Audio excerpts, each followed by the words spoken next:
vul ze lang che kapian narang ko pui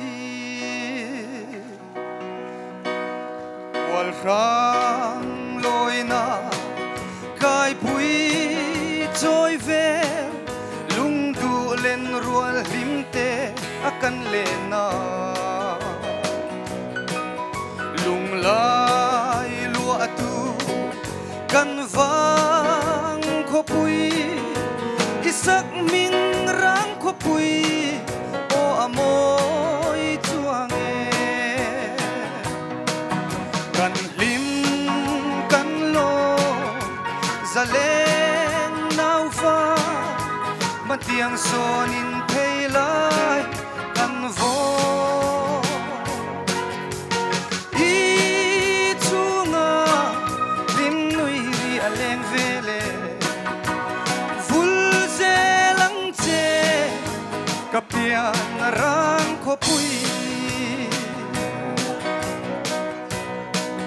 chak tia moi tu mom rang kang pui i trang bel siak zapau arang lua e sai lo mor pui lung lai akam an hol chuak zo fa mi sang val rual ten kan lim kan lo zaleng nau fa itang zonin theilai kan vo i chunga lim nui ri aleng vele vul ze lang che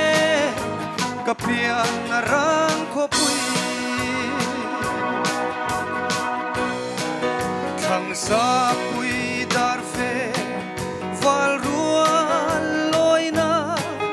ram chan mi sang val rual de ram chuan na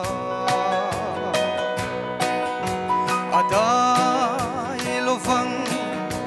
isak ming moi vul zual zela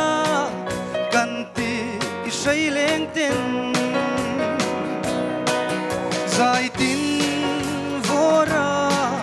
tang tin chuanin kan lom na thang ri azam ve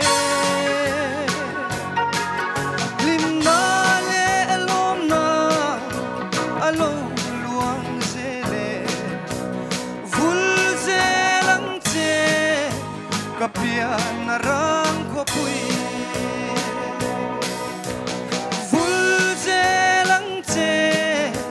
kapian rang ko pui kan lo me